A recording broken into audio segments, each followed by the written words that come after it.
Isang dalaga. Nagulat ng magising dahil may asawa at anak na siya. Yun pala ang magiging susi upang matuklasan niya ang isang lihim ng kanyang pagkatao. Madaling araw pa lamang, gising na si Celestine para magluto ng mga paboritong pagkain ni Rex. Bukod doon, magbe-bake din siya ng cake. Ngayon kasi ang first year anniversary nila. 1 taon din siya nitong niligawan bago niya sinagot. Masasabi niyang swerte siya kay Rex. Bukod sa ramdam niya ang pagmamahal nito sa kanya, ma-effort din itong boyfriend. Eksaktong 8:00 nang matapos siyang mag-bake ng chocolate cake na paborito ni Rex. Kinuha niya ang cellphone upang tawagan ito at batiin. Ilang ring lamang at sinagot na nito ang kanyang tawag. "Hello babe," wika nito sa kabilang linya. Halatang kakagising lamang base sa paus nitong boses. "Good morning babe. Happy first anniversary sa atin." Kinikilig niyang bati sa boyfriend. "Happy anniversary din babe. Sorry kung ikaw ang naunang bumati. Kakagising ko lang kasi." Hinging paumanhin ito sa kanya. "Okay lang, maliit na bagay babe. Siya nga pala, di ba wala kang pasok today?" "Yes, pinaghandaan ko talaga ang araw na ito para sa ating first anniversary. At gusto kong maging espesyal ito para sa ating dalawa." Mas lalo siyang kinilig sa sinabi ni Rex sa kanya. Sa sobrang tuwa, hindi niya maiwasan ang ma-imagine ang pwedeng maganap sa kanila. Kung sakali man ay handa na siyang ipagkaloob kay Rex ang kanyang sarili. Sigurado na siyang si Rex ang lalaking para sa kanya. Gusto niyang sorpresahin si Rex kaya hindi niya sinabing pupunta siya bago mag-lunch para sabay silang kumain. Ang usapan kasi, magdi-dinner sila mamayang gabi sa paborito nilang restaurant. Pagkatapos nilang mag-usap sa cellphone, naghanda na siya para maligo. Ayaw niyang maabutan ng traffic, lalo at Monday pa naman ngayon. Pagkarating ng bahay ni Rex, nagtaka pa si Celestine nang makitang bukas ang gate. Ganong hindi naman ito iniiwang bukas ang gate. Bagaman nagtataka, ay pumasok na lamang siya sa loob ng bahay. Pagpasok, ay kaagad niyang inilagay sa kusina ang dalang mga pagkain. Wala sa baba si Rex, kaya nagdesisyon na siyang umakyat na lamang sa itaas. Ngunit habang papalapit sa kwarto ni Rex, nakarinig siya ng mga boses na nag-uusap. Hindi siya maaaring magkamali. May kasamang babae si Rex sa loob ng kwarto nito. Nang sa wakas marating ang pintuan ng kwarto ni Rex, ganun na lamang ang panlalaki ng kanyang mata. Nang makitang walang saplot ang mga ito, kayakap ang babae. Ngunit mas lalo siyang nagulat nang makilala kung sino ang babaeng kasama ng kanyang boyfriend. Walang iba kundi ang kanyang best friend na si Aya. "Mga walang ya kayo, mga baboy!" sigaw niya sa malakas na boses habang naguunahang pumatak ang kanyang mga luha. Nagulat pa ang dalawa nang makita siyang nakatayo sa bukas na pintuan. Dali-daling bumangon ng kama si Rex at siya'y nilapitan. Sa sobrang taranta, nakalimutan na nitong magsuot ng brief. Kaya naman, bumulaga sa virgin niyang mga mata ang tinatago nitong pagkalalaki. Gamit ang isang kamay, mabilis niyang tinakpan ang kanyang mga mata. "Celestine, sorry. Hayaan mo naman ako magpaliwanag sa'yo." Anito sa nagsusumamong boses. "Para ano Rex? Para bilugin mo ang ulo ko? Minahal kita't pinagkatiwalaan tapos lolokohin mo lang pala ako? Walang kasing sakit ang ginawa mo sa akin. I hate you!" Hindi niya na napigilan pa ang mapahagulgol sa harapan ng dalawang ito na parehong mahalaga sa kanya. "Please babe, listen to me. Mahal kita. Ikaw lang ang nag-iisang babaeng gusto kong pakasalan at maging ina ng mga anak ko." "Sinungaling? Kung totoong mahal mo ko, dapat hindi mo ko niloko. Pero anong ginawa mo? Niloko mo pa rin ako at pinatulan mo ang kaibigan ko." Sa labis na galit, kulang na lamang ay magwala siya sa bahay ni Rex. Ngunit ayaw niya ng ganoon. Sa halip na awayin sina Rex at Aya, pinili na lamang niyang umalis. Ngunit hinabol siya ng kaibigan niyang traidor. "Celestine, please, kausapin mo naman ako. Oo, mali ang ginawa ko. Pero anong magagawa ko kung katulad mo minahal ko rin si Rex? Tawagin mo na ako masamang kaibigan, pero pinagbigyan ko lang naman ng sarili ko." Matalim niyang tinitigan si Aya. Mula ulo hanggang talampakan, tsaka ito sinampal ng ubod ng lakas. "Maraming lalaki, Aya. Bakit ang boyfriend ko pa? Bakit? Sigaw niya sa pagmumukha ng kaibigan. Dahil mahal ko siya, Celestine. Narinig mo ha? Mahal ko siya. At para sabihin ko sa'yo, una kaming nagkakilala bago kayo. Sa madaling salita ay sa aking si Rex. Ikaw ang nang-agaw at hindi ako. Ganting sigaw nito sa kanya. Kulang na lamang, mabingi siya sa sobrang lakas nun. Ganun ba? Okay, fine. Simula ngayon, sayong-sayo na si Rex. Magsama kayong dalawa hanggang sa impyerno. Pagkasabi niya ng mga katagang yun, mabilis niya itong tinalikuran. Habang nagmamaneho, iyak lamang siya ng iyak. Hindi niya matanggap na sa lahat ng tao, ang sariling kaibigan pa ang umahas sa kanyang boyfriend. Ang buong akala ni Celestine, solid silang dalawa ni Aya pero hindi pala. Iisang lalaki pala ang sisira sa kanilang pagkakaibigan. Mas lalo pa niyang binilisan ng pagpapatakbo ng kotse. Hindi niya alam kung saan siya patutungo. Basta isa lang ang gusto niya, ang makalayo sa dalawa. Humantong siya sa isang bar. Pagpasok pa lamang, kaagad siyang umorder ng tequila.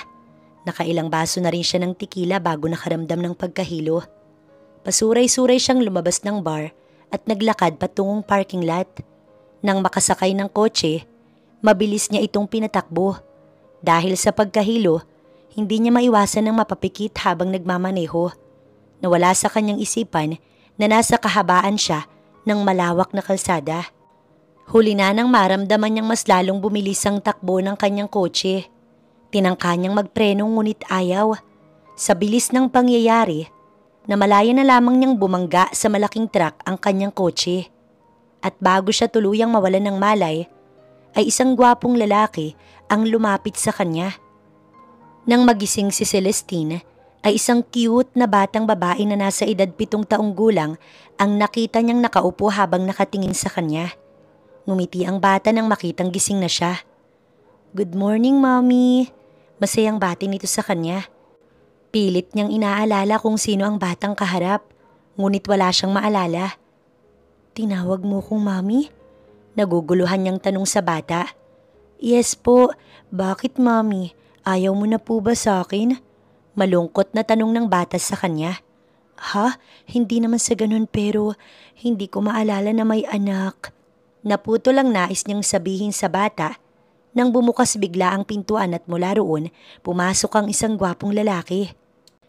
Daddy, Daddy! Gising na po si Mommy. Kaya lang, mukhang ayaw niya na po sa akin. Sumbong ng bata sa lalaki na tinawag nitong Daddy. Naguguluhan na nagpalipat-lipat ang tingin niya sa dalawa. Hindi sa kanya familiar ang mukha ng mga ito. No baby, mali ka nang iniisip. Kakagising lang kasi ni Mommy galing sa mahabang pagkakatulog. Kaya magulo pa ang kanyang isipan. Narinig niyang tugon ng lalaki sa bata. Lumiwanag bigla ang mukha ng bata at patakbong lumapit sa kanya. Sabay yakap ng mahigpit. Sorry, Mommy, kung nagtampo ka agad ako sa inyo. Promise ko po sa inyo ngayong gising na kayo, aalagaan ko po kayong mabuti. Matapos siyang yakapin ng bata, lumabas na rin ito ng kwarto habang naiwan naman ng lalaki. Naupo ito sa gilid ng kama at saka nagsalita. Thanks God at gising ka na, Ivy. Anito sa kanya sa nag-aalalang boses. Sino ka? At nasaan ako? Naguguluhang tanong niya sa lalaki. Ako si Raven Alvarez, ang asawa mo at ang bata kanina. Siya si Jessica, ang ating anak. Tugon nito na ikinalaki ng kanyang mga mata. Ha? Asawa kita at anak natin ng batang yun? Paninigurado pa niya sa lalaki nagpakilalang asawa niya. Yes, my dear. Ngayong gising ka na. Kailangan mong magpahinga upang makabawi ka ng lakas. Anito sa kanya. Teka muna, naguguluhan talaga ako sa mga sinasabi mo. Ang sabi mo sa akin ni asawa kita at anak natin si Jessica. Tapos, sinasabi mo rin na thanks God dahil gising na ako. Bakit? Gaano ba ako katagal na natulog? Muli niyang tanong kay Raven.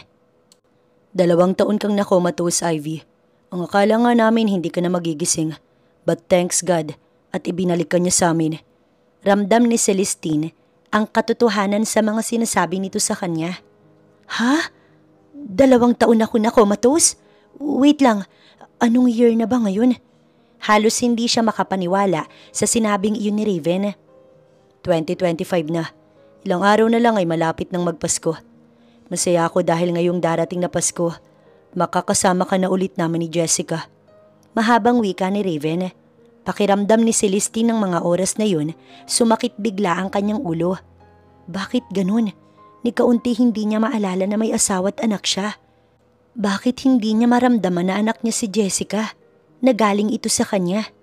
Nagulat siya nang hawakan ni Raven ang isang kamay niya. Ewan pero parang nakuryente siya bigla sa pagkakadikit ng kanilang mga balat. I know, naguguluhan ka sa mga nangyayari sa iyong paligid. Siguro dahil matagal ka nang nakomatos kaya ganun. Nandito ako, Ivy, para ipaalala ang mga alaalang nawala sa iyo hanggang sa maalala mo ang lahat. Tumango na lamang siya bilang pagsang-ayon. 2 araw pa siyang nanatili ng hospital bago sila pinayagang lumabas ng doktor. Habang nasa biyahe, tahimik lamang siyang nakatanaw sa labas ng bintana ng sasakyan. Wala siyang ideya kung saan sila nakatira.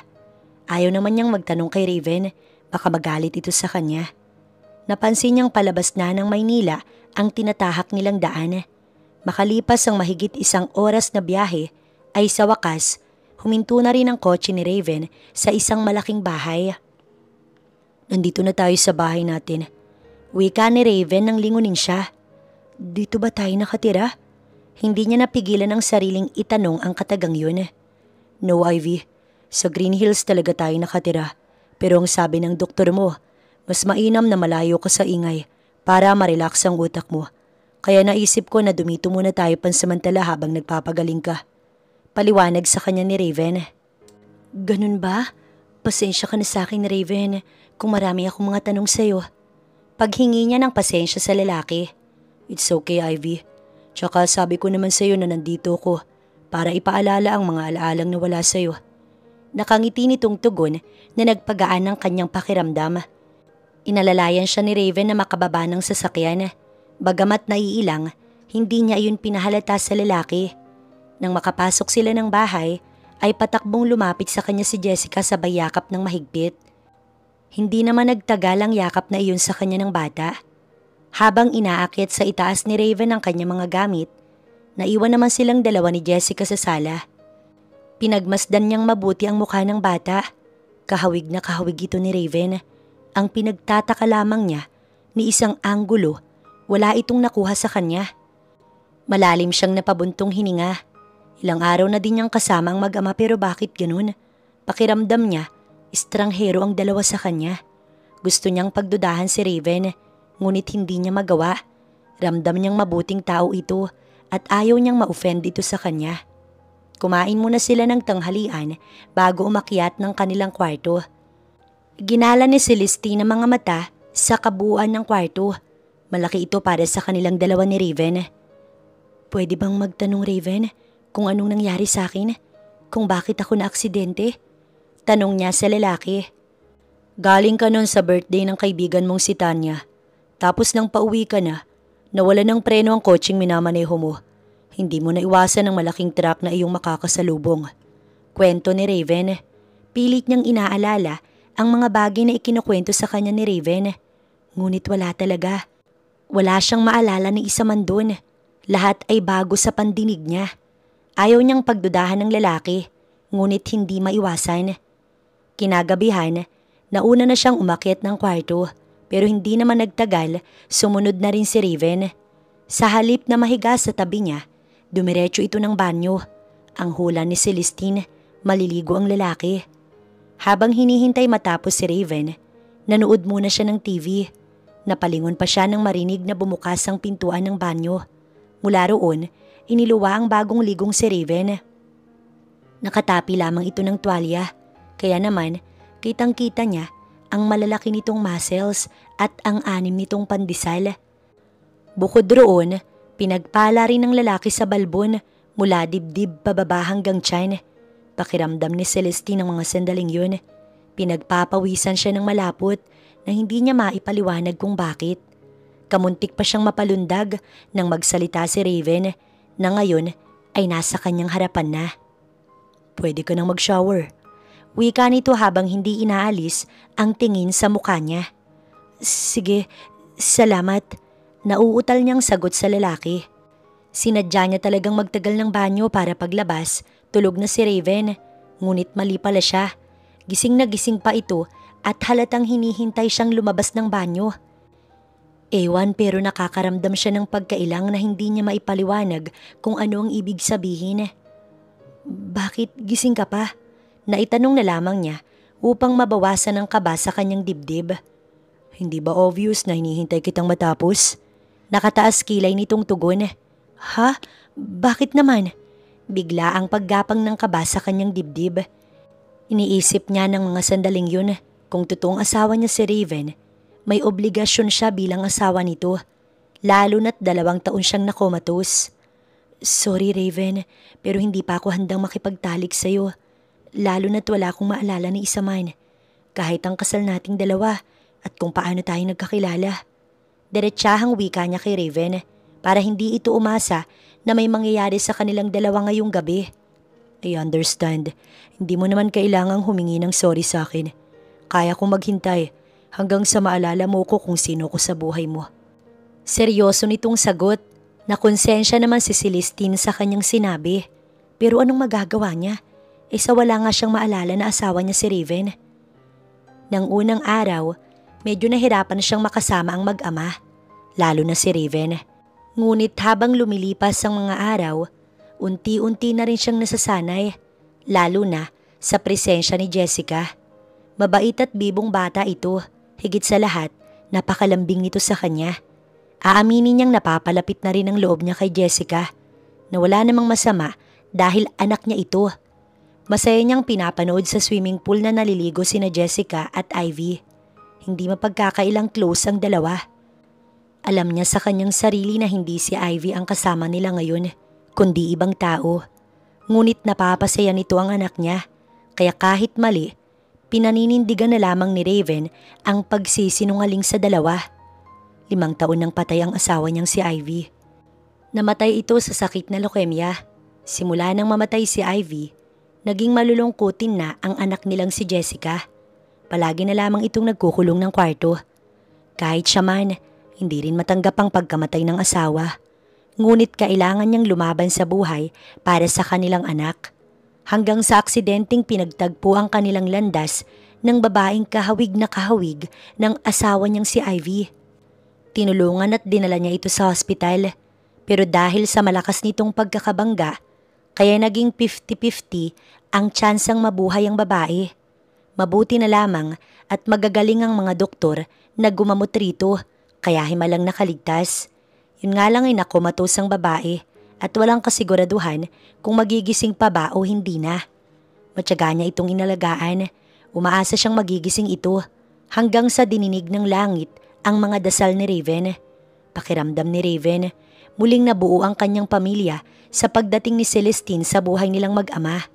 Kaya naman, pinangako niya sa kanyang sarili na ito na si Ivy, ang asawa niya at ina ng anak niya.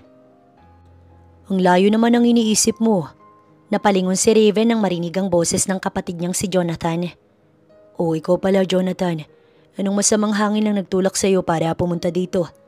Tanong ni Raven sa bunsong kapatid. Wala naman, gusto ko lang dalawin ng kuya at pamangkin ko.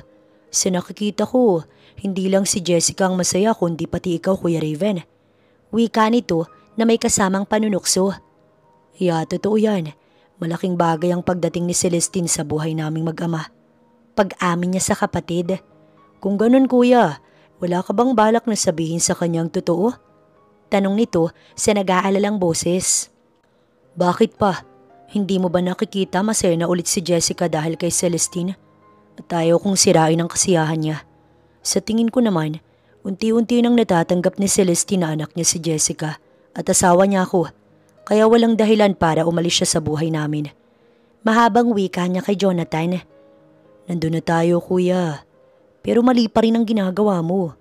Niloloko mo ang taong may sakit. May sariling pamilya si Celestine. At siya kung hanggang ngayon, hinahanap pa rin siya ng mga magulang niya. Mariin itong pagtutol sa gusto ni Raven. Malalim siyang napabuntong hininga. Tama ang sinabi ni Jonathan. Niloloko niya ang taong may sakit. May pamilya rin itong naghahanap at umaasang sana buhay pa ang babae. Ngunit paano naman silang mag-ama kung sasabihin niya ang totoo kay Celestine? Ayaw niyang bumalik sa dati si Jessica na palaging malungkot. Bilang isang ama, siya ang unang nasasaktan. Masakit para sa kanya nang makitang nalulungkot ang nag-iisa niyang anak. Kung kinakailangan na magsinungaling at manloko siya ng tao, gagawin niya, makita lang niyang masaya ang anak niya. Tama ka naman sa sinabi mo, Jonathan. Ngunit kailangan ko tong gawin para sa anak ko na pamangkin mo. Pero sige, para sa ikakatahimik nating dalawa, paiimbestigahan ko si Celestine. Wika niya kay Jonathan upang hindi na ito mag-alala pa sa ginagawa niya. Thanks kuya, pero sana kapag nalaman mong hinahanap siya ng kanyang mga magulang, gawin mo ang tama. Wika nito tsaka siya iniwan.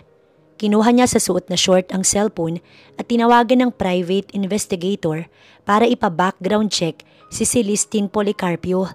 Gusto niyang malaman sa lalong madaling panahon kung sino nga ba ang babae at kung bakit ito kamukha ni Ivy. Naisip ni Raven na imposible namang maging kambal ang dalawa. Solong anak lamang si Ivy. Naiiling na lamang siyang muling tumingin sa kinaroroonan ni na Jessica. Napalunok pa si Raven nang makitang umahon sa swimming pool si Celestine at tumambad sa kanyang mga mata ang sexy nitong katawan. Pakiramdam niya ng mga sandaling yun. May nabuhay na pagnanasa sa kanyang katawan. Simula nang mamatay si Ivy, never siyang tumikim ng mga babae kahit na maraming nagpaparamdam sa kanya. Oo, pumupunta siya ng bar kasama ng mga kaibigan pero hanggang pag-iinom lamang ang ginagawa niya. Ni mag-table ng babae hindi niya ginawa. Kaya naman, nagtataka siya ngayon sa kanyang sarili kung bakit nakaramdam siya ng pagnanasa sa babae. Hindi ito pwede, Raven. Hindi siya ang asawa mo. At saka mali na pakialamanan mo si Celestine. Singhal niya sa sarili. Upang mawala ang nararamdamang init, nagpa siya na lamang siyang pumasok ng banyo para maligo. Nang sa ganon, mawala ang init ng kanyang katawan. Nang matapos maligo, tsaka lamang siya bumaba upang puntahan sa pool sina Celestine. Sinalubong siya ni Jessica, sabay halik sa kanyang pisngi. Ay, ang daya mo naman, Daddy. Bakit naligo ka na? Nagtatampong tanong ng anak niya. Sorry anak, nainitan kasi ang Daddy kaya nauna na akong naligo sa inyo. Paliwanag ni Raven. Pero Daddy, nag-promise ka po sa amin ni Mami na tayong tatlong magsiswimming ngayon. Di ba po dapat kapag nag-promise ay tinutupad? Nakonsensya naman si Raven nang makitang napalitan ng lungkot ang masayang muka ng anak niya. Yeah baby, sorry kung hindi natupad ni Daddy ang promise sa'yo. Ganito na lang para hindi ka na magtampo sa akin, ay kakain na lamang tayo sa labas after ninyong mag-swimming ni Mami. Okay ba yon baby? Napangiti siya nang tumango ang anak niya. Yes Daddy, okay na okay po sa akin. Nayakap na lamang ni Raven ang anak. Natutuwa siya. Kahit wala na si Ivy, lumaking mabait na bata ang kanilang anak. Pagkatapos nilang mag-usap ni Jessica, muli itong tumalon ng pool at naiwan naman silang dalawa ni Celestine sa gilid. Pasimple niyang pinagmasdan ng dalaga. Para talaga itong si Ivy. Kung hindi lang niya alam na patay si Ivy, iisipin niya talagang si Ivy ang kasama nila ngayon. Thank you sa pag-aalaga sa anak ko.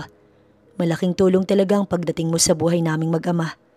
Hindi niya na malayang nasabi niya pala iyon kay Celestine. Huli na, para bawiin pa ni Raven ang mga nasabi sa dalaga. Anak natin Raven, ngayong magaling na ako babawi ako sa inyo. Mahal ko kayong dalawa ni Jessica. Lahat ay gagawin ko para maging masaya kayo. Saad nito sa seryosong boses. Nakonsensya tuloy siya sa sinabi ni Celestine. Ramdam niyang mabuting tao at mapagmahal si Celestine. Kahit wala itong maalala, ay nakikita't nararamdaman niya ang pagmamahal nito kay Jessica. Mahal rin kita, Ivy. Wala sa loob na wika niya sa dalaga. Nagulat pa si Raven nang hawakan nito ang isang kamay niya at dalhin sa tapat ng dibdib nito. Hindi man kita maalala sa ngayon dahil sa epekto ng matagal kong pagkakakomatos. Pero ramdam ko sa aking puso na espesyal ka sa akin. Kayong dalawa ni Jessica. Salamat sa pag-aalaga mo sa akin. Salamat, hindi mo ko sinukuan. Pinatunayan mo lang kung gaano mo ko kamahal. Napangiti na lamang siya nang marinig galing kay Celestine na espesyal silang dalawa ni Jessica sa dalaga. "Thank you, Ivy." Tanging naisagot niya na lamang. Pagkatapos mag-swimming, umalis sila upang kumain sa labas at mamasyal. Natutuwa siyang makitang masaya sina Celestine at Jessica. Makalipas ang ilang araw, nakatanggap siya ng tawag galing sa private investigator na kanyang kinuha. Kaya naman, kinailangan niyang umalis para makipagkita rito. Pagdating sa lugar na napag-usapan, ay naroon na ang kausap ni Raven. Nakangiti siya nitong kinamayan bago naupo sa upuang naroon. "So, kamusta ang nalaman mo tungkol kay Celestine Policarpio?" Kaagad niyang tanong sa private investigator. Ayaw niyang magsayang ng oras. Gusto niyang malaman kung sino ba talaga si Celestine Policarpio. "Ampon lamang ng mag-asawang Policarpio si Miss Celestine." Saad nito na ikinatayo ni Raven. "What? Ampon siya ng mga Policarpio? Kung ganun, sino ang magulang niya? Alam niya bang ampon siya?" Sunod-sunod niyang tanong sa private investigator. Wala siyang alam tungkol sa tunay niyang pagkatao. Ang tanging alam lang ni Miss Celestine, nag-iisa siyang anak ng mga Policarpio. Napabuntong hininga na lamang si Raven. Hindi niya maiwasan ang mahulog sa malalim na pag-iisip. Iniisip niyang kung ampon si Celestine ng mga Policarpio, ay posible kayang magkapatid sina Ivy at Celestine? "May gusto pa po ba kayong malaman tungkol kay Miss Celestine?" Tanong ng private investigator. "Nalaman mo ba kung may boyfriend siya, kung hinahanap siya nito?" Wala sa loob na tanong niya sa private investigator. "Yes, may boyfriend siya at matagal na silang magkasintahan. Yun nga lang hindi siya nito hinahanap." Sagot nito na hindi niya nagustuhan. Ewan kung bakit. "So ano, aalamin ko pa ba kung sino ang tunay niyang magulang?" Muling tanong ng private investigator. Umiling si Raven sa lalaki na ang ibig sabihin ay hindi na kailangan. Tama na sa kanyang malamang ampon ng mga Policarpio ito at may boyfriend ditong walang kwenta. Nang matapos silang mag-usap, kaagad rin siyang umalis. Pero bago umuwi ng bahay, dumaan muna siya sa restaurant para mag-take out ng food para sa kanyang mag-ina. Nakangiting sinalubong ni Celestine ang kararating lang na si Raven. Galing ito sa labas, may kinausap itong tao. Ewan kung sino, wala naman kasi itong sinabi sa kanya. "Kamusta ang lakad mo?" Tanong niya nang may ngiti sa mga labi. "Okay lang naman. Ito nga pala, nag-take out ako ng food para sa lunch natin mamaya." Iniabot nito sa kanyang 2 paper bag na naglalaman ng mga pagkain na kaagad naman niyang tinanggap. Masaya ang pagsasama nila ni Raven kahit na wala siyang maalala. Ramdam niya sa kanyang puso na mahal siya ng lalaki. Sapat ng dahilan yun upang pagkatiwalaan niya ng lubusan si Raven. Nang sumapit ang Pasko, naging masaya silang tatlo, lalo na nang dumating ang mga magulang ni Raven. Ngunit naramdaman ni Celestine ang kakaibang tingin ng mga ito sa kanya. Pakiramdam niya ay para bang may itinatago sila na hindi niya pwedeng malaman kung ano yun. Hindi na lamang pinansin ni Celestine upang hindi masira ang kanyang mood at isa pa baka mali siya ng iniisip. Nang matapos ang Noche Buena, kaagad ring umalis sa mga magulang ni Raven habang nakatulog naman sa sobrang kapaguran si Jessica. Nauna nang umakyat ng kwarto si Celestine. Napagod siya sa maghapong pag-aayos ng bahay at pagluluto. Habang nakahiga, naramdaman niyang lumubog ang kama. Nang lingunin niya ay si Raven. Naamoy ni Celestine ang amoy alak nitong hininga. "Napagod ka ba?" Saad sa kanya ni Raven sa malambing na boses. "Medyo," tipid niyang sagot sa lalaki. "Gusto mo bang kumuha tayo ng kasambahay para hindi mo na kailangang kumilos pa? Tsaka ayaw kitang napapagod." Kinilig naman si Celestine sa sinabi ni Raven. "Okay lang, Raven. Kaya ko naman eh. Tsaka gusto ko kayong pagsilbihan ni Jessica. Gusto kong bawiin ang mga araw na hindi niyo ko kasama." Saad ni Celestine kay Raven. Nagtaka pa siyang mapansing titig na titig ito sa kanyang labi. "I want you, Ivy. Gustong-gusto kitang angkinin ngayon. Pero alam kong hindi pa pwede dahil hindi pa bumabalik ang alaala mo. Ayaw ko namang pilitin ka sa isang bagay na hindi ka pa handa kasi hindi ako ganoong klaseng tao. Sabi ko nga sa'yo, kaya kong maghintay hanggang sa maging handa ka na." Mahaba nitong wika. "Maaaring hindi pa kita maalala sa ngayon, Raven. Ngunit ayokong maging unfair sa'yo. Bilang asawa mo, may obligasyon ako sa'yo na kailangan kong gawin. Bumangon siya sa pagkakahiga at walang pag-aalinlangan na hinubadang suot na roba. Nakita ni Celestine ang sunod-sunod nitong paglunok, ang mga mata nitong nakatingin sa kanya na may halong pagnanasa. Anong ginagawa mo, Ivy? Nagtatakang tanong ni Raven. Gusto kitang pasayahin, Raven. Gusto kong gampanan ang obligasyon ko sa'yo bilang asawa mo. Ang kinin mo ko, Raven. Hindi ako tututol. Anya tsaka kumandong sa hita ni Raven na labis nitong ikinagulat. No, Ivy. Hindi mo to kailangang gawin. Kaya ko namang maghintay hanggang sa... Hindi na nito natuloy ang nais sabihin. Mabilis niyang tinakpan ang labi nito gamit ang isa niyang daliri. Gusto kitang pasayahin, Raven. At isa pa, ang dami ko ng utang sa'yo. Alam ko bilang lalaki may pangangailangan ka. Nakahanda kong ibigay yun sa'yo ngayon. Madamdamin niyang wika sa lalaki. Pero Ivy, wag mo ko alalahanin. Handa na ako. Ang kinin mo na ako ngayon, Raven. Putol ni Celestine sa iba pa nitong sasabihin. Tinitigan ni Raven ang mukha niya hanggang sa bumaba ang tingin nito sa mga labi niyang nakaawang. Dahan-dahan itong inilapit ang mukha sa kanya dahilan upang mapapikit siya. Hindi nga nagtagal, naramdaman niya ang mainit nitong labi na ngayon humahalik sa mga labi niya. Noong una, banayad lamang, ngunit habang tumatagal, nagiging mapaghanap na ang mga halik nito. Napasinghap si Celestine nang maramdaman ang mainit nitong palad na ngayon nag-uumpisa ng maglakbay sa kanyang katawan. Raven, sambit niya sa pangalan ng asawa. Ipinagpatuloy ni Raven ang paghalik sa kanya. Pababa sa kanyang batok. Pakiramdam niya ng mga sandaling yun ay bago sa kanya ang ginagawa ni Raven. Ngunit hindi niya maikakailang nagugustuhan ito ng katawan niya. Lalo na nang masuyo nitong haplusin ang bagay na iyon sa kanya. Parang mababaliw na siya sa kasayahang pinaparamdam sa kanya ni Raven. Hindi na siya makapag-isip ng tama. Raven, muling sambit niya sa pangalan nito. Sa bilis ng pangyayari, namalayan na lamang niyang naalis na pala nito ang mga bagay na iyon sa kanya. Malaya na nitong pinagmamasdan ang kabuuan niya. Nakaramdam siya ng hiya sa lalaki, kaya naman mabilis niyang kinuha ang kumot upang takpan ang kanyang katawan. Ngunit maagap siyang pinigilan ni Raven. Huwag mo nang takpan. Gusto kong makita kung gaano ka kaganda, Ivy.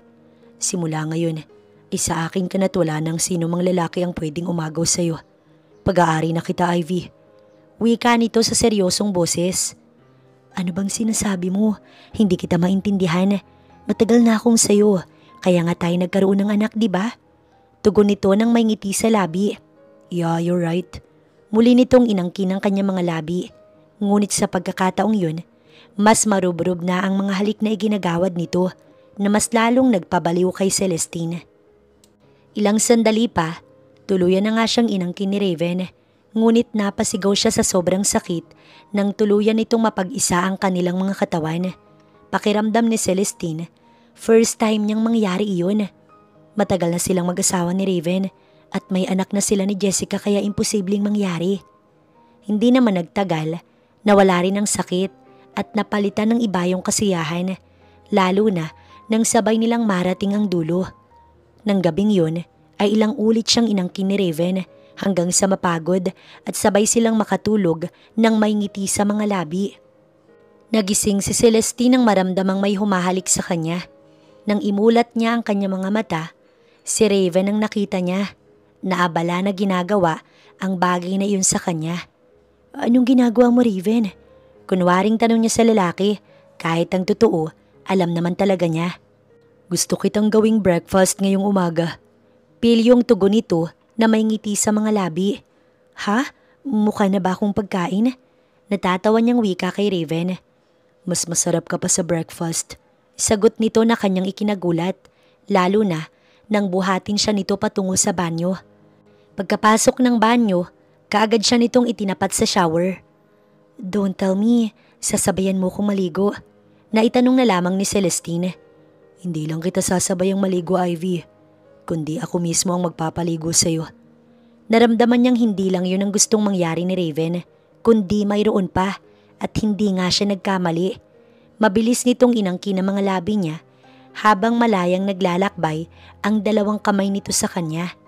Kung kanina, nilalamig siya sa sobrang lamig ng tubig, ngayon naman napalitan ng init na hatid sa kanya ni Raven.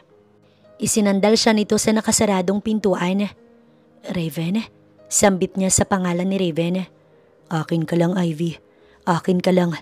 Bulong ni Raven sa kanyang tenga. Napasinghap si Celestine nang marating nito ang bagay na iyon sa kanya. Halos masabunutan niya si Raven.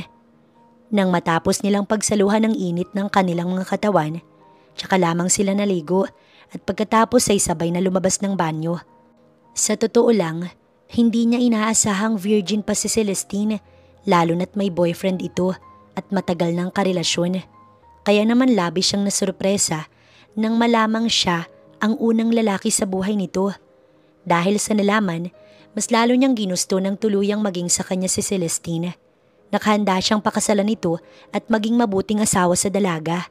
Pero bago niya yun gawin, kailangan niya munang malaman ang totoong pagkatao ni Celestine, kung kambal ba ito ni Ivy o hindi. Araw ng Sabado, sinadya niyang maagang umalis ng bahay para maabutan ng mga magulang ni Ivy. Umaalis kasi ang mga ito kapag araw ng Sabado at gabi nang umuwi ng bahay. Nagulat pa ang mag-asawa nang mapagbuksan siya ng pintuan. Aba, himala at ang aga mo atang pumasyal ngayon. Teka't bakit hindi mo kasama ang apo namin? Nagtatakang tanong ni Mama Mildred na ina ni Ivy. Oo nga, Raven, bakit ikaw lang ang dumalaw? Bakit hindi mo sinama si Jessica? Segundang tanong naman sa kanya ni Papa Alberto. Oo nga po biglaan kasi ang pagpunta ko dito. Tsaka tulog pa si Jessica nang umalis ako ng bahay.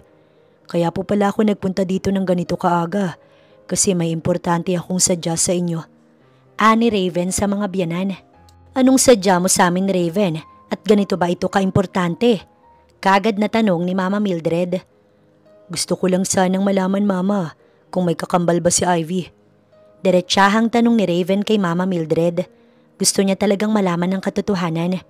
Napansin niyang parehong natigilan ng mag-asawa at malungkot na tumingin sa kanya. Bakit mo tinatanong ang bagay na iyan? Wika ni Mama Mildred, ngunit nakita niya ang lungkot sa mga mata nito. Dahil kailangan kong malaman ang totoo, Mama, at kayo lamang ang makakasagot niyan sa akin. Tumayo si Raven sa kinauupuan at nilapitan si Mama Mildred. Napansin niya ang mga luhang nagbabadyang umagos sa mga mata nito. Oo, Raven, may kakambal si Ivy. Pero ninakaw siya sa amin ng isang baliw na babae. Pasyente rin ito sa hospital kung saan ako nanganak. Ang kwento ng mga doktor doon, nanganak ang babae ngunit patay ang bata nang mailabas ito. Halos magkasabayan lamang kaming nanganak at magkatabi rin ang aming kwarto. Kinahaponan nang magising ako, si Ivy lamang ang katabi ko sa higaan. Akala ko'y kinuha ni Alberto si Amy, ngunit hindi pala. Yun pala ay tinakas ito ng babaeng baliw. Umiiyak na kwento sa kanya ni Mama Mildred. Ipinahanap namin ang babaeng baliw, ngunit walang makapagsabi sa amin kung saan ito matatagpuan. Hanggang sa lumipas ang maraming taon na walang nangyari sa paghahanap sa kanya. Masakit man, ngunit kailangan naming tanggapin ang katotohanan na hindi na namin makikita si Amy. Bakit mo pala tinatanong sa amin ang tungkol sa kakambal ni Ivy? Kaming dalawa lang ni Alberto ang nakakaalam sa bagay na yan, kahit kay Ivy hindi namin sinabi. Paano mong nalaman ang tungkol kay Amy? Nagtatakang tanong ni Mama Mildred. 2 years ago, may babae akong tinulungan na kamukhang kamukha ni Ivy. Dinala ko siya sa hospital. Nakaligtas siya sa bingit ng kamatayan. Yun nga lang ay nakomatose ito at walang kasiguraduhan kung magigising pa o hindi na. Dahil kamukha niya si Ivy, kaya naging interesado ko sa kanya.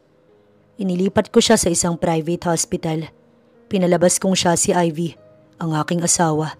Nang sa ganun, hindi ito mahanap ng kanyang pamilya at nagtagumpay naman ako. Matyaga ako siyang inalagaan sa loob ng 2 taon dahil magagaling ang mga doktor na kinuha ko, kaya nakaligtas siya sa kamatayan. Kamakailan lamang, nagising na si Celestine. Ngunit dahil sa epekto ng matagal niyang pagkakakomatose, kaya nawalan siya ng alaala. Ang pagkakaalam ni Celestine, siya si Ivy na asawa ko at anak namin si Jessica. Mahabang kwento ni Raven sa mga magulang ni Ivy. Bakit ngayon mo lang sa amin ito sinabi? Nasaan siya? Gusto namin siyang makita. Umiiyak na tanong ni Mama Mildred. Sorry Mama, kung ngayon ko lang sa inyo sinabi ang tungkol kay Celestine. Nagdadalawang isip kasi ako tsaka pina-background check ko pa siya. Nasa bahay siya ngayon kasama namin ni Jessica. Sumaya kami nang dumating sa buhay namin si Celestine. Masaya ang kwento ni Raven sa mga biyanan. Gusto namin siyang makita, Raven.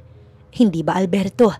Hinawakan ni Raven ang isang kamay ni Mama Mildred tsaka tumango sa mag-asawa. Nang matapos silang mag-usap, ay kaagad rin siyang nagpaalam sa mga biyanan. Napakasaya ni Raven ngayon dahil napasaya niya ang mga magulang ni Ivy at alam niyang balang araw pasasalamatan na rin siya ni Celestine. Pasipol-sipol pang bumaba ng sasakyan si Raven hanggang makarating ng sala. Napangiti pa si Raven nang makita sa Celestine na nakaupo sa sofa habang halatang hinihintay nito ang pagdating niya. Nilapitan niya si Celestine. Hahalikan sana niya ito nang bigla siya nitong sampalin ng malakas na halos ikatabingi ng mukha niya. Nagtatanong ang mga matang tumingin si Raven sa dalaga. Ngunit galit nitong muka ang nakita niya na labis niyang ipinagtaka. Why? May problema ba? May nagawa ba akong kasalanan sa'yo? Sunod-sunod niyang tanong kay Celestine. Sino ka ba talaga, Raven Alvarez? Bakit mo sinabi sa akin na asawa kita at anak natin si Jessica? Galit nitong tanong na labis niyang ikinagulat. Bumalik na ang alaala mo. Yun na lamang ang naitanong niya kay Celestine. Oo, Raven. Naaalala ko na ang lahat-lahat kung sino ko at kung bakit ako na-aksidente. Bakit ka nagsinungaling sa akin? Bakit mo sinabing mag-asawa tayo? Galit niyang tanong kay Raven. Hindi niya matanggap na sa pangalawang pagkakataon naloko na naman siya ng lalaki. Please Celestine, listen to me. Hayaan mo kong magpaliwanag. Promise, sasabihin ko ang totoo kung bakit ito ginawa. Isa lang ang gusto kong malaman mo, na malinis ang intensyon ko sa'yo. Paliwanag ni Raven, ngunit hindi niya ito pinakinggan. Malinis ang intensyon mo sa akin? Kung totoo ang sinasabi mo, Raven, dapat hindi ka nagsinungaling. Dapat sinabi mo sa akin ang totoo. Eh di sana hindi tayo aabot sa ganito na ibinigay ko ang sarili ko sa'yo. Pero anong ginawa mo, ha? Pinanindigan mo pa rin ang kasinungalingan mo. Pare-pareho lang kayo mga lalaki, mga makasarili. Hindi nyo naisip ang mararamdaman ko. Hindi na nga napigilan ni Celestine ang umiyak ng mga sandaling yun. Hindi na hinintay ni Celestine ang paliwanag ni Raven. Mabilis niya itong tinalikuran at umakyat ng kwarto. Pagkapasok, mabilis niyang inimpake ang mga gamit. Ngunit bigla siyang natigilan nang maalalang wala siyang gamit na dala. Ibinalik ulit niya sa closet ang mga gamit at pagkatapos naupo sa kama. Umiyak muna siya ng umiyak hanggang sa wala ng luhang gustong tumulo sa kanyang mga mata. Pagbukas niya ng pintuan, mukha ni Raven ang sumalubong sa kanya. Hindi niya ito pinansin. Bagkus ay nagtuloy-tuloy lamang siya sa pagbaba ng hagdanan. Ngunit naalala niya si Jessica. Sa halip na ituloy ang pagbaba, muli siyang umakyat at dumiretso sa kwarto ni Jessica. Mahimbing itong natutulog.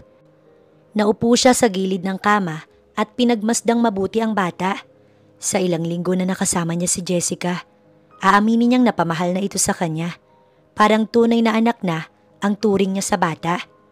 Kung may maganda mang nangyari sa pagkakaaksidente niyang iyon, yun ay makilala si Jessica. Bago lumabas ng kwarto, hinalikan muna niya sa pisngi si Jessica. Aaminin niyang masakit para sa kanya ang iwan ng bata, ngunit kailangan niyang gawin dahil iyon ang tama. Isa pa hindi naman niya kaano-ano ang mag-ama. Malungkot si Celestine na lumabas ng kwarto ni Jessica at bumaba na. Pagkababa ng sala, nandoon si Raven. Nakaabang ito sa kanya. Aalis na ako dito at wag mo kong pipigilan dahil hindi ako magpapapigil sa'yo. Matapang niyang sabi sa lalaki. Don't worry Celestine, hindi kita pipigilan. Ngunit hayaan mo naman ako makapag-explain kung bakit ko nagawang magsinungaling sa'yo. Anito sa nakikiusap na boses. Hindi na kailangan, Raven. Ayoko marinig ang mga paliwanag mo, lalo na kung kasinungalingan lang to. Bago ko umalis, gusto kong magpasalamat sa pagtulong mo sa akin. Siguro naman, wala na akong utang na loob dahil amanos na tayo. tinulungan mo ko at ang kapalit nito ang pagsisinungaling mo sa akin. Pagkasabi niya ng mga katagang yun, kaagad niyang tinalikuran si Raven. Pero nagtataka si Celestine sa kanyang sarili kung bakit may lungkot at panghihinayang siyang naramdaman para sa kanilang dalawa ni Raven. Ayaw niyang isipin na napamahal na sa kanyang lalaki. Ngunit paano kung totoong mahal na niya si Raven? Ayaw niyang masaktan ulit sa pangalawang pagkakataon. Tama na ang isang beses na sinaktan siya ni Rex at hindi na iyon mauulit kahit kailan. Habang nasa biyahe, umiiyak lamang siya ng umiiyak. Pakiramdam niya ng mga sandaling yun, muli niyang naramdaman ng sakit na naramdaman niya noong niloko siya ni Rex. Nang makarating ng kanilang bahay, nagulat pa ang kanyang mama nang mapagbuksan siya ng pintuan. Umiiyak itong niyakap siya. Ramdam ni Celestine ang pangungulila nito sa kanya. Salamat sa Diyos at bumalik ka sa amin, anak. Ano bang nangyari sa iyo? Saan ka nagpunta sa nakalipas na 2 taon? Mga tanong ng kanyang mama na mahirap sagutin, lalo na't maaalala na naman niya ang ginawang pagsisinungaling sa kanya ni Raven. Mahabang kwento po, mama, pero hindi na yun mahalaga. Ang importante, nandito na ako at magkakasama na ulit tayong 3. Tanging naisagot na lamang ni Celestine. Ayaw niyang magkwento ng mga bagay na may kinalaman kay Raven. Gusto na niyang kalimutan at isiping panaginip lamang ang nangyari sa kanila. Isang magandang panaginip na babaunin ni Celestine hanggang sa kanyang pagtanda. Simula nang bumalik siya sa kanila, pinili na lamang niyang ituloy ang dating buhay at kalimutan ang mga taong dapat nang kalimutan. Ibinuhos niya ang lahat ng oras sa trabaho at sa kanyang mga magulang. Isang hapon, magsasara na sana ng shop si Celestine nang biglang may bisitang dumating na hindi niya inaasahang makikitang muli. Anong ginagawa mo dito? Malamig niyang tanong kay Rex. Nabalitaan ko sa mga staff mong nagbalik ka na, Celestine. Thanks God, buhay ka. Akmang yayakapin sana siya ni Rex, ngunit mabilis niyang iniharang ang kamay niya. Bakit, Rex? Gusto mo bang mamatay na ako? Sorry pero buhay na buhay pa ako. Huwag kang mag-alala. Hindi naman ibig sabihin na nagbalik na ako, gagantihan kita sa ginawa mong panluloko sa akin. Hindi ko sasayangin ang oras ko sa taong katulad mo. Kaya pwede ba, umalis ka na? Busy ako. Wala akong panahon na makipagkwentuhan sa mga taong kagaya mo. Pagtataboy ni Celestine sa dating nobyo. Alam kong malaki ang kasalanan ko sa iyo, Celestine, at pinagsisisihan ko na yun. Nandito ako para sabihin na mahal pa rin kita. Gusto kong maging tayo ulit, Celestine. Please, Celestine, bigyan mo pa ako ng isa pang pagkakataon para patunayan sa iyo na ikaw ang mahal ko. At hindi ako mabubuhay nang wala ka sa piling ko. Mahabang sabi nito na ikinatawa lamang ni Celestine. Really, Rex? 2 taon na akong nawala? Bakit buhay ka pa rin hanggang ngayon? Nangunguyam niyang tanong sa lalaki. Please, Celestine, pagkatiwalaan mo ulit ako. Pangako, hindi ko na uulitin ang ginawa ko noon. Natuto na ako. Mahal na mahal pa rin kita. Nakahanda akong ligawan ka ulit hanggang sa makuha ko ang matamis mong oo. Hindi alam ni Celestine kung totoo ang mga sinasabi ni Rex sa kanya. Ngunit wala na siyang pakailam doon. Buo na ang kanyang desisyon at hindi na iyon magbabago. I'm sorry, Rex, pero ayoko na. Tama na ang isang beses na niloko mo ko. Ayoko nang masaktan pa. Siguro kaya ito nangyari dahil hindi tayo ang para sa isa't isa. Sana naiintindihan mo ko. Seryosong wika niya kay Rex. Pero Celestine, tama na, Rex. Kung totoong mahal mo talaga ako, igagalang mo ang desisyon ko. Putol niya sa sasabihin sana nito. Okay, fine. Pagbibigyan kita sa gusto mo. Pero hindi ibig sabihin na sinusukuan na kita, Celestine. Mahal kita at nakahanda ako maghintay hanggang sa mahalin mo ulit ako. Laylay ang balikat nitong lumabas ng kanyang shop. Nang makaalis si Rex, pasalampak siyang naupo sa sahig habang umiiyak. Ang akala niya, nakapag-move on na siya sa ginawa nitong panluloko, ngunit hindi pala. Pinakalma muna ang sarili bago lumabas ng shop. Pagdating ng bahay, nagulat pa si Celestine nang makita ang sasakyan ni Raven na nakaparada sa labas ng kanilang bahay. Anong ginagawa niya dito sa amin? Naitanong na lamang ni Celestine sa kanyang sarili. Pagkapasok ng bahay, kaagad niyang nabungaran sa sala ang nakaupong si Raven habang kausap ang kanyang mama. Mabutit dumating ka na, iha. Kanina ka pa hinihintay ni Raven. Wika ng mama niya bago umakyat ng kwarto habang sila naman ni Raven ay naiwan sa sala. Umalis ka na, Raven. Wala akong panahong makipag-usap sa'yo. Pagod ako. Pagtataboy ni Celestine sa lalaki, ngunit maagap nitong hinawakan ng isang kamay niya. Nakikiusap ako sa'yo, Celestine. Kahit sandali lang, kausapin mo ko. Pagmamakaawa sa kanya ni Raven, malalim siyang napabuntong hininga bago ito lingunin. Sige, bibigyan kita ng 5 minuto para masabi mo sa akin ang lahat ng gusto mong sabihin. Wika niya kay Raven na ikinaliwanag ng mukha nito. Thanks, Celestine. Kaya ako nagpunta dito para makiusap na kung pwede, dalawin mo naman si Jessica sa bahay. Simula nang umalis ka, naging malulungkutin na ito at palagi nagkukulong ng kanyang kwarto. Walang araw na hindi ka nito hinahanap sa akin. Bilang isang ama, ay ako ang unang nasasaktan para sa kanya. Please, Celestine, puntahan mo siya kahit paminsan-minsan lang para kahit papaano sumaya siya. Pakiusap ni Raven. Pakiramdam niya ng mga sandaling yun, hinaplos ang kanyang puso. Awa ang kanyang naramdaman para kay Jessica. Oo, may kasalanan sa kanya ang ama ni Jessica pero labas ito doon. Wala siyang balak na idamay ang bata sa nangyari sa pagitan nila ni Raven. Malalim siyang napabuntong hininga bago tumango kay Raven bilang pagsang-ayon sa pakiusap nito sa kanya. Sinabi nito sa kanya na bumalik na silang mag-ama sa bahay nila sa Green Hills. Salamat, Celestine. Tsak na matutuwa si Jessica dahil dadalawin mo siya. Wika nito na may ngiti sa labi. Gagawin ko to, Raven, hindi dahil sa pakiusap mo. Gagawin ko to dahil gusto ko at napamahal na sa akin si Jessica. Pero sana naman, sabihin mo na sa kanya ang totoo na hindi ako si Ivy na mama niya. Huwag mong paasahin sa walang anak mo. Kung buhay si Ivy, tsak kung hindi nito magugustuhan ang ginagawa mong pagsisinungaling sa anak mo. Tumango na lamang sa kanya si Raven bilang sagot. Hihintayin kita bukas sa bahay. Bukod kay Jessica, may 2 tao na gusto kang makita, Celestine. Naguguluhan siyang tumingin kay Raven. Ha? 2 tao? Sino naman sila? Sa halip na sagutin ang tanong, hinawakan nito ang isang kamay niya. Bukas, makikilala mo sila, Celestine. Tsak kung matutuwa ka oras na makilala mo sila. Bagaman naguguluhan sa mga sinasabi ni Raven, pinili na lamang niyang tumango sa lalaki. Nang makaalis si Raven, ay nahulog sa malalim na pag-iisip si Celestine tungkol sa mga sinabi ni Raven.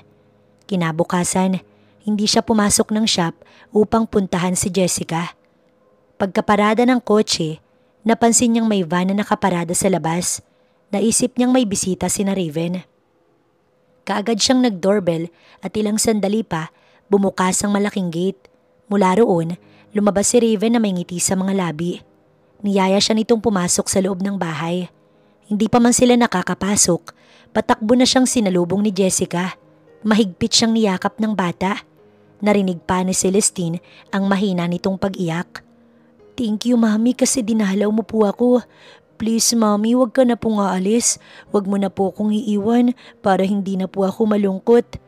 Wika nito habang umiiyak. Hinaplos niya ang mahabang buhok ni Jessica upang ito ay pakalmahin. Pakiramdam ni Celestine ng mga sandaling yun, nadurog ang kanyang puso. Nang matapos ang nakakaiyak nilang moment, ay pumasok na sila sa loob ng bahay. Nakita kaagad ni Celestine ang 2 taong nakaupo sa sofa. May naramdaman siyang kakaiba nang magtama ang kanilang mga mata. Pakiramdam ni Celestine, parang matagal niya nang kilala ang mga ito. Siya nga pala, Celestine. Sila ang mga magulang ni Ivy. Pagpapakilala ni Raven sa 2 matanda. Ngumiti siya sa mag-asawa. Ngunit ganoon na lamang ang pagkagulat niya nang yakapin siya ng matandang babae habang naririnig ang mahina nitong pag-iyak. Naguguluhan niyang tinignan si Raven. Nagtatanong ang mga mata kung ano ang nangyayari. Makalipas ang ilang minuto, bumitaw na sa pagkakayakap sa kanya ang matandang babae. Kamukhang kamukha mo nga si Ivy. Walang duda na ikaw si Amy, ang kakambal ni Ivy. Wika ng matanda na labis niyang ikinagulat. Tama po ba ang pagkakaintindi ko sa sinabi niyo? Nakambal kaming 2 ni Ivy? Tanong niya sa mama ni Ivy. Oo, Amy.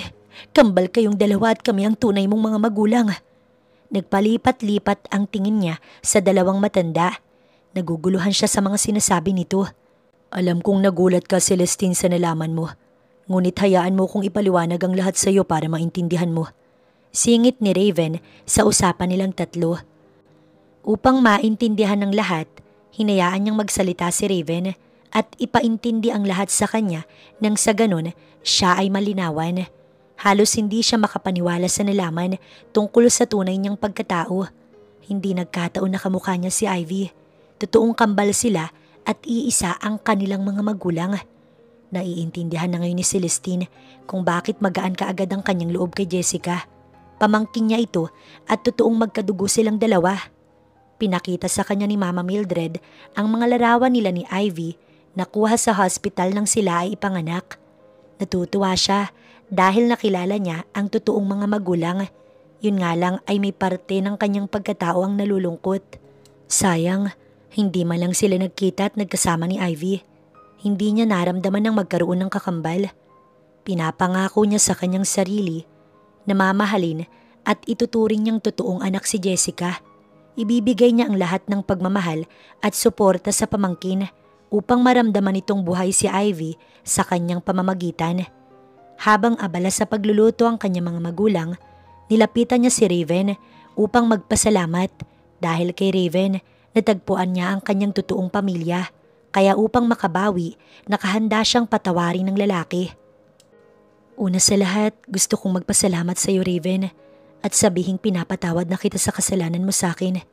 Bukod dun, gusto ko ring sabihin sa iyo na tutulungan kitang palakihin si Jessica at ako ang tatayong pangalawang ina niya. Sa gulat ni Celestine, bigla na lamang siyang niyakap ng mahigpit ni Raven. Hindi naman nagtagal ang yakap na iyon, pero aaminin niyang na-miss niya ang yakap ni Raven. Thank you so much, Celestine.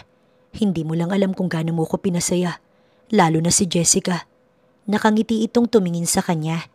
Pagka-uwi ni Celestine ng bahay, kinausap niya ang kanyang mama tungkol sa nalaman sa tunay niyang pagkatao. Ikinuwento nito ang lahat sa kanya kung paano siya nitong natagpuan sa basurahan. Nagpapasalamat si Celestine sa Diyos kahit na inilayo siya ng babaeng kumuha sa kanya. Napunta naman siya sa mga taong may mabubuting puso at itinuring siyang tunay na anak. Ni minsan ay hindi nila pinaramdam sa kanya na ibang tao siya. Lumaki siyang sagana sa pagmamahal at puno ng mga pangaral. Simula nang malaman niyang pamangkin niya si Jessica, araw-araw niya itong dinadalaw. Kung minsan, dinadala niya ito sa kanilang bahay. Tuwing weekend naman, sa bahay ng tunay niyang mga magulang sila nag-i-stay. Iyon ang naging routine niya sa nakalipas na 2 buwan. Ngunit isang umaga, nagising na lamang siyang masama ang pakiramdam at naduduwal. Habang nakaupo sa kama, napansin niya ang mga napkin na nakapatong sa ibabaw ng kabinet na walang bawas. Kinakabahan siyang tinignan ng kalendaryo ng kanyang cellphone. Ganoon na lamang ang panlalaki ng kanyang mga mata nang mapagtantong buntis siya. Wala sa sariling hinaplos niya ang manipis na tiyan. Nagbunga ang ilang beses nilang pagtatalik ni Raven. Sa totoo lang, hindi niya alam kung anong gagawin. Kung sasabihin ba niyang buntis siya o itatago na lamang ang tungkol sa pagbubuntis niya. Sa huli ay pinili niyang sabihin kay Raven ang tungkol sa kanyang kalagayan. Karapatan nitong malaman bilang ama ng magiging anak niya. Nang hapong yun, nakipagkita siya kay Raven sa isang coffee shop upang sabihin na magiging ama ito ng anak niya. Tungkol pala saan ang pag-uusapan natin? Tanong kaagad nito pagkaupo sa kanyang tabi. Buntis ako, Raven. Nagbunga ang ilang beses nating pagtatalik. Nakayuko niyang wika. Pasimple niyang pinagmasdan si Raven kung ano ang magiging reaksyon nito sa balitang dala-dala niya. Nakita niya ang pagsilay ng matamis nitong ngiti sa labi habang nakatingin sa mukha niya. Napakagandang balita, Celestine. Sa wakas magkakaroon na ng kapatid si Jessica. Tiyak kung matutuwa ito. Ikaw ba, Raven? Natutuwa ka bang buntis ako? Hindi niya napigilan ang sariling itanong yun sa lalaki. Hindi lang ako basta natutuwa, Celestine, kundi tuwang-tuwa. Nakahanda akong pakasalan ka sa lahat ng simbahan bago lumaki ang tiyan mo. Nakangiti nitong wika sa kanya. Hindi niya alam kung ano ang mararamdaman, kung matutuwa ba o malulungkot sa sinabi ni Raven. Nagulat pa si Celestine nang hawakan ni Raven ang isang kamay niya at dalhin sa tapat ng dibdib nito. Gusto kong bigyan ng buong pamilya ang anak natin, Celestine. Kaya sana pumayag kang magpakasal sa akin. Pangako, magiging mabuting asawa ko sa iyo at sa mga anak natin.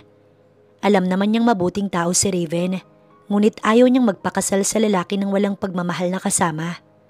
Alam niyang hanggang ngayon, mahal pa rin ito si Ivy at hindi pa ito nakakapag-move on. Ayaw niyang maging panakip-butas. Gusto niyang pakakasalan siya ni Raven dahil mahal siya nito, hindi dahil sa nabuntis siya at kamukha niya ang namatay nitong asawa. Aaminin niyang sa maikling panahon na nakasama niya si Raven, natutunan niya itong mahalin. Si Raven kasi ang tipo ng tao na hindi mahirap mahalin, kaya mabilis nitong nakuha ang kanyang puso. Okay lang, Raven, kahit hindi mo ko pakasalan. Ang mahalaga, may makilalang ama ang anak mo. Malungkot niyang tugon sa lalaki. Pero Celestine, maganda kung magpapakasal tayo para paglaki ng anak natin, makita niyang buo ang ating pamilya at sama-sama tayo sa isang bahay. Mariin itong tugon. Tama ka. Kung nagmamahalan ng dalawang tao pero sa kaso nating dalawa ay hindi. Kaya walang dahilan para magpakasal tayo, Raven. Matapang niyang sagot kay Raven. Nagtaka pa siya nang makitang nakangiti sa kanya si Raven. Hindi niya alam kung para saan ang ngiting yun. Anong iningiti-ngiti mo dyan? Mataray niyang tanong kay Raven. Wala, Celestine. Masaya lang ako dahil nakilala kita. Hindi ko lamang inaasahan na magmamahal ulit ako sa kakambal pa ng asawa ko. Mahal kita, Celestine. Hindi dahil kamukha mo si Ivy, kundi dahil yun ang nararamdaman ko para sa'yo. At alam kong mahal mo rin ako. Wika nito na labis niyang ikinagulat. Anong sabi mo, Raven? Mahal mo ko? Paglilinaw niya sa sinabi nito. Oo, Celestine, mahal kita. Mahal na mahal kita. At nakahanda kong ipagsigawan sa buong mundo kung gaano kita kamahal. Wika nito na kinakilig ni Celestine. Talaga? Gagawin mo yun para sa akin? Pangahamon pa ni Celestine kay Raven. Sa halip na sagutin ang tanong niya, bigla na lamang itong nagsisigaw ng mahal kita, Celestine ng paulit-ulit. Nahihiya niyang tinakpan ng bibig ni Raven gamit ang isang kamay. Tumigil ka nga, nakakahiya ang daming tao dito. Saway niya kay Raven, ngunit mabilis nitong sinakop ang kanyang mga labi. Namalaya na lamang ni Celestine na tinutugon niya na ang halik nito. Hindi pa sana sila titigil sa paghahalikan kung hindi pa nila narinig ang hiyawan at sigawan ng mga taong naroon sa loob ng coffee shop. Lumayo siya ng kaunti kay Raven, ngunit maagap siya nitong hinapit sa bewang at muling inangkin ang kanyang mga labi na kanina lamang nitong hinalikan. Ramdam niya sa mga halik nito ang pagmamahal at pangungulila sa kanya. Matagal ang halik na kanilang pinagsaluhan. Kung silang dalawa lang ang tao sa coffee shop, baka higit pa sa halik ang nagawa nila ni Raven. I love you, Celestine. Will you marry me? Tanong ni Raven na kinaiyak ni Celestine. Nag-aalalang niyakap siya ni Raven na mas lalong nagpaiyak sa kanya. Why? Minasabi ba akong hindi mo nagustuhan? Kung hindi ka pa handang pakasalan ako, hindi kita mamadaliin. Maghihintay ako hanggang sa maging handa ka na. Wika nito sa nag-aalalang boses. Hindi naman ako umiiyak dahil dyan. Umiiyak ako kasi masaya ako dahil sa wakas, matutupad na ang pangarap ko na maikasal sa lalaking mahal ko. Yes, Raven, magpapakasal ako sa iyo kahit bukas na bukas din because I love you. Madamdamin niyang tugon kay Raven. I love you more, Celestine, and thank you for loving me. May kinuha si Raven sa bulsa ng suot nitong pantalon, isang maliit na box na naglalaman ng silver diamond ring. Kinuha nito ang isang kamay niya at isinuot ang singsing. Masaya nilang ibinalita sa mga magulang ang planong pagpapakasal at ang tungkol sa pagbubuntis niya. Natutuwa si Celestine sa mainit na pagtanggap sa kanya ng mga magulang ni Raven. Isang araw, habang abala siya sa shop, bigla na lamang dumating na lasing si Rex. Rex naman, bakit ka pumunta dito ng lasing? Baka matakot sa iyo ang mga customer ko. Pagalit niyang tanong sa lalaki. Bakit, Celestine? Bakit? Bakit ka magpapakasal sa lalaking yun na kumakailan mo lamang nakilala? Galit na tanong sa kanya ni Rex. Simple lang, Rex. Mahal ko siya. Nagmamahalan kami. Walang pag-aalinlangan niyang tugon kay Rex. Sinungaling. Alam ko na hanggang ngayon, mahal mo pa rin ako, Celestine. Na kaya ka lamang magpapakasal sa lalaking yun dahil hindi mo matanggap na niloko kita. Pakiusap, Celestine. Itigil mo na itong pagpapanggap mo dahil hindi na nakakatuwa. Natawa na lamang siya sa sinabi ni Rex. Iniisip talaga nito na hanggang ngayon hindi pa rin siya nakakapag-move on rito. Ngunit mali si Rex dahil matagal na itong burado sa kanyang puso. Si Raven na ngayon ang bagong nagmamay-ari at wala nang iba pa. Huwag kang assuming, Rex. Hindi bagay sa'yo. Para sabihin ko sa'yo, matagal na kitang kinalimutan at matagal ka nang burado sa buhay ko. Siya nga pala, gusto kong sabihin sa'yo na buntis ako at si Raven ang ama, kaya wala ka nang maaasahan sa akin. Ang akala niya, hahaba pa ang kanilang pag-uusap ni Rex. Mabuti na lang, dumating si Raven at ito na ang kumausap kay Rex. Makalipas ang ilang minuto, bumalik si Raven na may ngiti sa mga labi. Simula ngayon, hindi ka naguguluhin ng ex-boyfriend mo. Nag-usap na kaming dalawa at pinaintindi ko sa kanya na mahal natin ang isa't isa. Wika nito na kinatulo ng kanyang mga luha. Mabuti naman kung ganun para hindi na siya dumagdag sa mga iisipin ko. Biro kay Raven na ikinangiti nito. Mabilis na lumipas ang isang buwan at matagumpay na dinaos ang kanilang kasal ni Raven sa isang beach resort sa Batangas.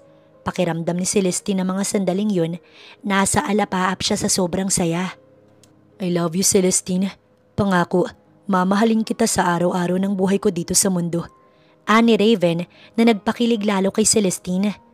Mahal na mahal din kita, Raven. Gagawin ko ang lahat upang maging mabuting asawa at ina ng mga anak natin. Wala na siyang mahihiling pa. Lahat ng katangian na hinahanap niya sa isang lalaki ay na kay Raven na. Alam niyang tuto pa rin ito ang pinangako nitong pagmamahal at yon ang pinangahawakan ni Celestine. Ang saya-saya ni Celestine dahil habang buntis siya ay sunod lahat ng gusto niya. Kahit 10 oras ng gabi, talagang lumalabas si Raven basta masunod lang ang gusto niyang pagkain. Kung minsan, naaawa na siya sa asawa pero anong magagawa niya gusto niyang kumain ng ganyan-ganito. Nang sumapit ang araw ng kanyang panganganak, hindi umalis sa kanyang tabi si Raven. Matyaga siya nitong binantayan hanggang sa magising siya. Salamat, Hans, sa pag-aalaga mo sa akin. Kahit na pinahirapan kita ng buntis ako. Promise, babawi ako sa iyo paglabas ko dito. No need. Asawa at mahal kita, Celestine. Obligasyon kong alagaan ka. Kayo ng mga anak natin. Mahal na mahal kita. Kayo ng mga anak natin. Sa inyo lang iikot ang mundo ko. Hindi mapigilan ni Celestine ang kiligin sa mga salitang binitiwan sa kanya ng asawa. Napakaswerte niya at binigyan siya ng isang Raven Alvarez na mapagmahal na asawa at ama ng kanilang mga anak. Mas mahal kita, Raven. Siguro sinadya ng Panginoon na maaksidente ako upang magtagpo ang ating mga landas. Akala ko noon, si Rex ang lalaking para sa akin pero hindi pala. Dahil ikaw ang para sa akin at ako ay para sa iyo.